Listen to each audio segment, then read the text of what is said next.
Yo, what is going on, guys? Welcome back to another video. So even though it's opening week in the NHL, it's feeling more like goalie contract week in this goddamn league. When you look at the fact that we had Swayman sign on Sunday, 8 years, $8.25 million. Then it comes out yesterday morning, Shesterkin turned down an 8-year deal at $11 million, which would make him the highest paid goalie in the NHL. This morning, Omark, 4 years, $8.25 million. And then out of nowhere, Joey Daccord also signs an extension at 5 years, $5 million. So I've previously done a video where I grade the top 15 highest paid players in the NHL in their remaining contract. There's only one goalie on that in Sergei Bobrovsky. So I thought it'd be a fun idea to do this with goaltenders. I'm just going to be looking at heading into this season with the term in the AAV that they have left. I'm not looking at what they've done prior with their teams, just going forward. And yeah, we got 15 guys and guys are getting paid. As a result, I'm going to have guys like Saros and Omark that have extensions in place. I'm going to grade their current deal with only 1 year left and also their extension. But without further ado, let's dive into it. And up first, still the highest paid goalie in the NHL until Shesterkin probably gets paid. Bobrovsky, 2 years left, $10 million. And when looking at this deal, it looked like one of the worst deals in the entire NHL 2 to 3 years ago. At this point, it's definitely a win when you look at the long term of it, all 7 years. Consider the fact that they made the Stanley Cup final, won a Stanley Cup. But with 2 years left at $10 million, I'm gonna go with a B minus. I think that he's going to be around the top 10 goalie the next 2 seasons. If they win a Stanley Cup, it'll probably be more so because of the Florida Panthers overall team. But still, I think he's going to be a top 10 goaltender. The only problem is he is making $10 million. So you got to calm it down considering the fact he is on such a good team. But I think he's going to have very good seasons. Last year was a Vezina finalist. I believe he finished 3rd. I think he can post a 9-15 the next 2 seasons, be good, solid for them throughout the playoffs. And as a result, B minus. Again, he's making $10 million at the end of the day. Not saying he's a bad player, but still, he is getting paid like the top guy in the entire league. Next up, Vasilevsky, 4 years left, $9.5 million. I'm going to go with a B for this contract. When looking at it, there's a lot of question marks heading into the season, considering the fact that last year in the regular season, he had a 900, playoffs 897, wasn't good in the 2023 playoffs as well. I don't know if he's ever going to return to 2018 to 2022, Vasilevsky. And I know that's extremely high bar considering the fact he was the best goalie in the league during that tenure and one of the best goalies of the 21st century. I still think he's going to be a top 10 goalie in the NHL, sniffing top 5. Will he get back to form in terms of being that no doubt top 3 guy? That is definitely left to be determined, to making a solid $9.5 million. It's a fine deal. He's 30 years old, I believe, so 4 years left. Not like this takes him to 37, 38 years old. B, perfectly fine deal, perfectly reasonable for the guy in his track record. I still think he's going to get back on track. How much back on track? That's definitely up for debate at the end of the day, considering last year he was objectively kind of just like a bad goaltender. Next up, Hellebuck's 7-year deal at $8.5 million kicks in this season. I'm going to go with a B plus for this deal. When looking at it, yes, maybe there's more to be desired in the playoffs from Connor Hellebuck. I think the defense corps mainly let him down last year, but this guy absolutely carries this Winnipeg Jets team coming off a Vezina win. There is some serious age risk with this deal, considering the fact that he's 31 years old, but he has not slowed down. He's playing the best hockey of his career, literally last season, arguably. So when looking at it, I think the first 3 to 4 years of this deal is like an A, maybe even an A plus. There definitely is some age risk, but at only 8.5, we're already seeing guys like Omark, Swayman that don't have nearly the track record of a Connor Hellebuck get paid roughly in the same range as him. So as a result, I'm gonna go with the B plus for Hellebuck. Next up, Sorokin, 8 years, $8.25 million. I'm going to go with a B plus with this deal. Bit of a down year last year, but still at a 908. Varley only took over his job because he was playing like 930 goaltending down the stretch. When looking at Sorokin in 2022, 2023, 925, 924, I think he's going to get back on track. Maybe not putting up a 925 every single season, but I fully expect him to return to about 915. I think the Islanders on paper should be a pretty damn good team. 8 years, there is some age risk with this deal at him being 29 years old, but I think he's going to return to being a top 5 goalie in the NHL next season, so he gets a B plus. Swayman, 8 years, $8.25 million. This gets an A plus in my opinion. When looking at it, he's 25 years old, and he does turn 26, I think, in either November or December, so it's not like he just turned 25, but still, you're getting him from ages 26 to 33, let's call it. So that is great value. When looking at it, he has a 919 in like 134 career games, coming off a season where he was the 1A. Yes, he hasn't played 55, 60 games in a season, but I don't expect him to like massively fall off when he has to play an extra 10 games next year. So when looking at this compared to the prior deals where some of those guys are getting up there in age on their contracts, Not the case with Jeremy Swayman. You're getting him for his entire prime, not the final 3 to 4 years of his prime and then hoping that they don't fall off. This is a very damn good deal for the Boston Bruins, and as a result, I am going to go with an A-. UC Saros, 1 year left at $5 million. That's easily an A. In terms of his extension, 8 years, $7.74 million. I'll go with an A-. I'm really high on UC Saros heading into next season. He's my Vezina pick. I've said it 9,000 times at 15 to 1. It's amazing value. Bet responsibly. But when looking at him, he had a 927 in 2021, 918 in 2022, playing like 67 games, 919 playing 64 games in 2023. Last year was a bit of a down year akin to an Ilya Sorokin, but I think he's going to bounce back. $7.74 million is a great price point. It is going to kick in when he's 30 years old, but considering his AAV is lower than like an Ilya Sorokin, I like it a little bit more. He gets an A-. We jump down a decent tier and we jump down $1.34 million to John Gibson, 3 years, $6.4 million.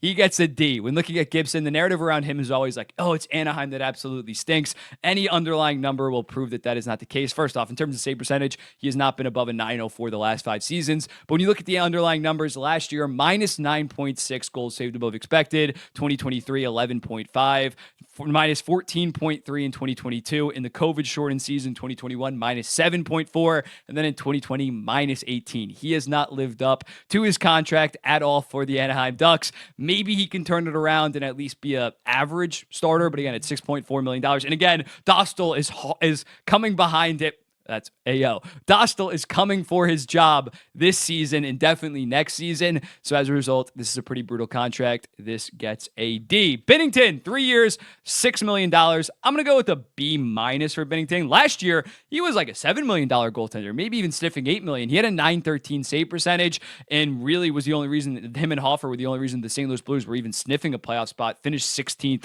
in the NHL.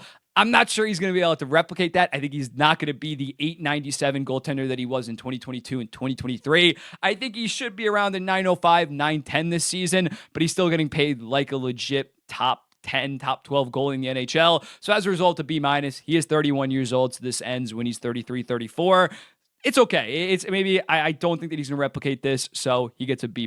Next up, we got Grubauer. Now, this one I am pretty confident in. I'm going to go with an F. He has had an .893 save percentage throughout his tenure with the Seattle Kraken in 3 seasons. In the opener, he looked like same old Grubauer, a.k.a. not good. He was propped up by a Colorado Avalanche defense core that really made him look good, and he got that bag. But when looking at him, I think best case scenario is he's a 40-game guy that can give you a .905. Like, that is best case scenario. And even then, with 3 years left at $5.9 million, if he's that for the next 3 years, that's still like a D, D-. Most likely he's going to be hovering below 900. And yeah, Joey Daccord got that contract. Joey Daccord is probably going to be the starter going forward. So they're paying $5.9 million for a glorified backup. This is definitely an F for the Seattle Kraken. Igor Shesterkin, 1 year left at $5.66 million. Definitely an A. I can't go A+ considering there's no term on it. If he signs an 8-year, $11 million contract, I'd give it like a B- just because it is so much goddamn money. If he signs an 8-year, 11.5, C+, 8-year, $12 million C. I understand that the Rangers have to do it. If they do it, considering the fact that he has carried them throughout the playoffs, but $12 million again, is he worth it? Hypothetically, yes, in my opinion. But when looking at the market compared to other contracts, it's hard to give it that good of a grade. So yeah, A right now heading into next season. Amazing value. The most cost-efficient goalie in the NHL, I would say, considering the fact it's only $5.66 million. But any extension, $11 million or more, I can't say that I love it. Although I think he is the best goalie in the NHL. He's not $3 million through $4 million better than some of these other guys. So that's my thoughts on Shesterkin. And next up, Merzlikins, 3 years left at $5.4 million. I got a D+ on this one. Really just a downward slide of a career, unfortunately. Started out rookie year in .923, got Vezina votes, then in .916, then in .907, then in .876 in 2023 in 30 games. Last year, he got a little bit back on track with an .897, but still minus 6.3 goals saved above expected.